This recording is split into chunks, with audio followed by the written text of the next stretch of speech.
السلام علیکم۔ آج پیر ہے نومبر کی 28 تاریخ۔ پاکستان میں سر شام کے 7، بھارت میں 7:30 اور یہاں ہمارے اسٹوڈیوز کی گھڑیوں میں صبح کے 9 بج رہے ہیں۔ وائس آف امریکہ واشنگٹن کی اردو سروس سے میں ہوں خالد حمید، خبروں کے ایک بلیٹن کے ساتھ۔ صدر پاکستان ڈاکٹر عارف علوی سے army chief general Qamar Javed Bajwa نے پیر کو ایوان صدر میں الوداعی ملاقات کی۔ ایوان صدر سے جاری اعلامیہ کے مطابق صدر عارف علوی نے فوج کے سپہ سالار کی دفاعی شعبے میں خدمات کو سراہا، جبکہ ملک اور فوج کے لیے ان کی خدمات کی تعریف بھی کی۔ جنرل باجوہ کی وزیر اعظم سے بھی ملاقات ہوئی۔ جنرل باجوہ 29 نومبر کو اپنے عہدے سے ریٹائر ہو رہے ہیں اور نئے army chief general Asim Munir منگل کو فوج کی کمان سنبھالیں گے۔ اسٹیٹ بینک آف پاکستان نے قدر حیران کن اقدام کے طور پر جمعے کو ایک ہی بار میں شرح سود میں یکمشت 100 بیسس پوائنٹس یعنی 1% کے اضافے کا اعلان کر دیا ہے۔ یہ اضافہ پالیسی ریٹ کو 1998 میں 16.5% کی اب تک کی بلند ترین سطح کے قریب لے گیا ہے۔ اسٹیٹ بینک نے اس اضافے کی وجہ بیان کرتے ہوئے کہا کہ افراط زر یعنی مہنگائی کا دباؤ توقع سے زیادہ شدید اور مستقل ثابت ہوا ہے، جسے کنٹرول کرنے کے لیے شرح سود کو بڑھانا ضروری تھا۔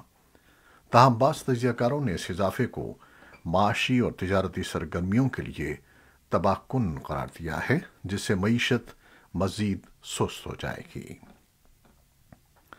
پاکستان کے وزیر مملکت برائے توانائی مصدق ملک کی سربراہی میں ایک اعلیٰ وفد 3 روزہ دورے پر ماسکو روانہ ہوا ہے، جہاں وہ روسی حکام سے رعایتی قیمت پر خام تیل کی درآمد کے امکانات پر بات چیت کریں گے۔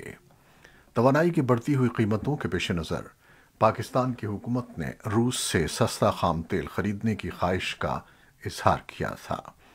وزارت پیٹرولیم کے ذرائع کے مطابق پاکستانی وفد تیل کی ادائیگیوں کے طریقہ کار اور شپمنٹ لاگت وغیرہ پر بات چیت کرے گا۔ اس کے علاوہ روس کے ساتھ north south pipe line, Pakistan stream gas pipe line پر کام جلد شروع کرنے سے متعلق بھی بات ہوگی، جو کراچی سے لاہور تک تعمیر کی جانی ہے۔ پاکستان کی وزیر مملکت برائے خارجہ امور حنا ربانی کھر کی قیادت میں ایک اعلیٰ سطح کا پاکستانی وفد 29 نومبر کو کابل کا دورہ کرے گا، جہاں وہ طالبان کے وزیر خارجہ امیر خان متقی اور طالبان قیادت سے ملاقات کریں گی۔ پاکستان کے دفتر خارجہ کی طرف سے جاری ہونے والے بیان کے مطابق اس دورے میں طالبان عہدیداروں سے ملاقات کے دوران حنا ربانی کھر افغانستان میں امن و خوشحالی کی کوششوں کے لیے پاکستان کی حمایت کا اعادہ کریں گی۔ پاکستانی حکام نے کہا ہے کہ وہ ملک میں 5 روزہ پولیو مہم شروع کر رہے ہیں۔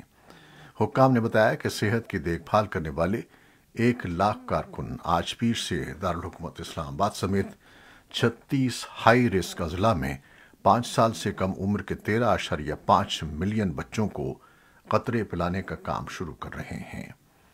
نیشنل ایمرجنسی آپریشن سینٹر کے کوارڈینیٹر شہزاد بیگ نے کہا کہ ہمارا مقصد اہل بچوں کی بروقت اور بار بار ویکسینیشن کو یقینی بنانا ہے۔ شہزاد بیگ نے کہا کہ ہائی رسک والے اضلاع ہماری اولین ترجیح ہیں اور ہم چیلنج والے علاقوں سے پولیو وائرس کو ختم کرنے کے خواہاں ہیں اور ساتھ ہی ساتھ باقی خطے کے تحفظ کے لیے بھی کام کریں گے۔ افغانستان کے سابق صدر حامد کرزئی کے قریبی ذرائع نے وائس آف امریکہ کو بتایا کہ طالبان نے صدر حامد کرزئی پر سفری پابندی ختم کر دی ہے اور وہ دسمبر کے پہلے ہفتے میں متحدہ عرب امارات اور پھر جرمنی جائیں گے۔ سابق صدر کو کئی بین الاقوامی کانفرنسوں میں مدعو کیا گیا تھا، لیکن طالبان نے ان کے بیرون ملک سفر سے اتفاق نہیں کیا تھا۔ طالبان نے بھی اس پیش رفت پر ابھی کوئی بیان نہیں دیا ہے۔ بھارت کے سرکردہ شہریوں، انسانی حقوق کے کارکنوں اور سیاست دانوں نے مرکزی وزیر داخلہ امت شاہ کے اس بیان کی مذمت کی ہے کہ سن 2002 میں شرپسندوں کو سبق سکھا دیا گیا اور اس کے بعد سے ریاست گجرات میں مستقل امن ہے۔ اس الزام پر کانگریس کی جانب سے تاحال کوئی رد عمل ظاہر نہیں کیا گیا ہے۔ اس وقت گجرات میں اسمبلی انتخابات ہو رہے ہیں۔ انسانی حقوق کے بعض کارکنوں کی جانب سے الیکشن کمیشن کے نام الگ الگ خط میں امت شاہ کے خلاف کارروائی کا مطالبہ کیا گیا ہے۔ تجزیہ کاروں کا کہنا ہے کہ امت شاہ کے بیان سے ثابت ہوتا ہے کہ حکومت مسلم مخالف تشدد میں ملوث رہی ہے۔ وزیر اعظم نریندر مودی کے خلاف بھی الزامات عائد کیے گئے تھے، لیکن ایس آئی ٹی نے ان کو کلین چٹ دے دی تھی۔ اقوام متحدہ کے بچوں کے ادارے یونیسیف نے اتوار کو ایک بیان جاری کیا جس میں ایران میں عوامی بدامنی کے دوران تشدد اور بدسلوکی کی مذمت کی گئی ہے، جس میں مبینہ طور پر 50 سے زیادہ بچوں کی جانیں گئیں اور متعدد زخمی ہو گئے۔ ادارے نے کہا کہ اسے کچھ اسکولوں میں مسلسل چھاپوں اور تلاشیوں کے بارے میں تشویش ہے اور اسکولوں کو ہمیشہ بچوں کے لیے محفوظ مقامات ہونے چاہیے۔ یونیسیف نے اطلاع دی ہے کہ اس نے مظاہروں میں بچوں کی ہلاکت کے پہلے واقعات کے بعد سے ایران میں حکام کو اپنی تشویش سے براہ راست آگاہ کیا تھا۔ انسانی حقوق کی کچھ تنظیموں کی رپورٹ کے مطابق مظاہروں میں اب تک 63 بچے مارے گئے ہیں۔ ایران نے کہا ہے کہ وہ مظاہرین کے خلاف کریک ڈاؤن کے دوران انسانی حقوق کی ممکنہ خلاف ورزیوں کے لیے اقوام متحدہ کی تحقیقات کے سامنے کوئی تعاون نہیں کرے گا۔ اقوام متحدہ کی انسانی حقوق کونسل نے خونی کارروائی کی مذمت کرنے اور مبینہ زیادتیوں، خاص طور پر خواتین اور بچوں کے خلاف ہونے والے واقعات کی تحقیقات کے لیے جمعرات کو ایک آزاد فیکٹ فائنڈنگ مشن بنانے کے لیے ووٹ دیا۔ جرمنی اور آئس لینڈ کی طرف سے پیش کی گئی قرارداد کو امریکہ سمیت 25 ممالک کی حمایت حاصل تھی، جن میں کئی یورپی، لاطینی امریکی، ایشیائی اور افریقی ممالک شامل ہیں۔ چین، پاکستان، کیوبا، ایریٹریا، وینزویلا اور آرمینیا نے اس اقدام کی مخالفت کی، جبکہ 16 نے ووٹ میں حصہ نہیں لیا۔ یوکرین کے صدر ولادیمیر زیلنسکی نے اتوار کو دیر گئے کہا کہ آنے والا ہفتہ گزشتہ ہفتے ہی کی طرح مشکل ہو سکتا ہے جب روسی میزائل حملوں نے ملک کے برقی گرڈ کو بڑے پیمانے پر نقصان پہنچایا ہے۔ صدر زیلنسکی نے کہا کہ ہم سمجھتے ہیں کہ دہشت گرد نئے حملوں کی منصوبہ بندی کر رہے ہیں اور یہ ایک حقیقت ہے۔ جب تک ان کے پاس میزائل ہیں اس وقت تک وہ چین سے نہیں بیٹھیں گے۔ امریکی ریپبلکن قانون ساز جنوری میں ایوان نمائندگان میں قائدانہ کردار ادا کرنے کے لیے تیار ہیں، اور انہوں نے اتوار کو بتایا کہ کانگریس روس کے خلاف جنگ میں یوکرین کی فوجی حمایت جاری رکھے گی، لیکن کہا کہ امداد بھیجنے سے قبل مزید جانچ پڑتال کی جائے گی۔ حکام نے اتوار کو بتایا کہ اطالوی امدادی کارکنوں کو ایشیا جزیرے میں مٹی کے تودے پھسلنے کے بعد کم از کم 7 لاشیں ملی ہیں، جن میں ایک نوزائیدہ بچہ بھی شامل ہے۔ حکام نے بتایا کہ جزیرے پر 6 گھنٹوں میں 126 ملی میٹر بارش ہوئی، جس سے ہفتے کی صبح بڑے پیمانے پر لینڈ سلائڈنگ ہوئی ہے۔ حکام نے بتایا کہ کم از کم 5 افراد زخمی اور 5 لاپتہ ہیں۔ ایشیا کی آبادی 62,000 افراد پر مشتمل ہے اور یہ نیپلز سے 30 کلومیٹر کے فاصلے پر واقع آتش فشاں جزیرہ ہے۔ صومالیہ کے دارالحکومت کے ایک ہوٹل سے پیر کے روز دھماکے اور فائرنگ کی آوازیں سنائی گئیں، جس پر اتوار کو باغیوں کے ایک گروپ نے حملہ کیا تھا۔ فرانسیسی خبر رساں ادارے کی رپورٹ کے مطابق ہوٹل میں رات کو 4 افراد مارے گئے۔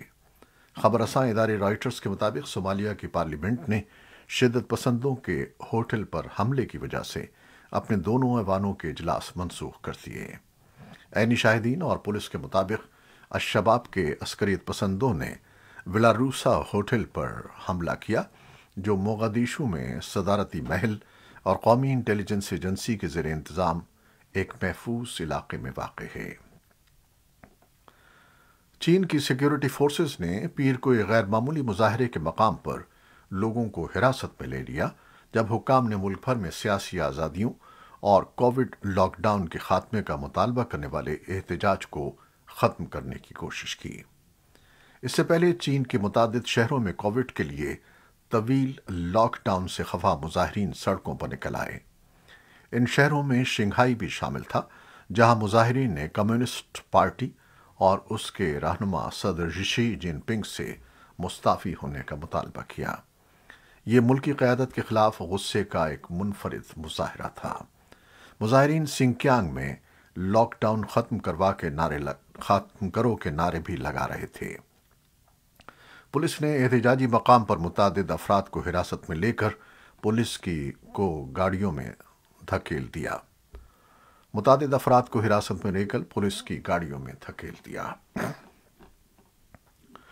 ورلڈ کپ مقابلوں میں مراکش کی بیلجیم کے خلاف 2 گول کی اپ سیٹ جیت کے بعد بیلجیم اور متعدد ڈچ شہروں میں تشدد اور ہنگامہ آرائی ہوئی ہے۔ برسلز میں پولیس نے ہجوم کو منتشر کرنے کے لیے پانی کی توپیں اور آنسو گیس فائر کرنے کے بعد تقریباً 1 درجن افراد کو حراست میں لے لیا۔ یہ تھیں وہ خبریں جو فیس بک لائیو پر ہم نے آپ کے لیے پیش کی۔ ہماری ویب سائٹ، یوٹیوب اور پوڈ کاسٹ پر یہ بلیٹن آپ کے لیے پوسٹ کر دیا جاتا ہے۔ خالد حمید کو اب اجازت دیجیے گا۔ اللہ حافظ۔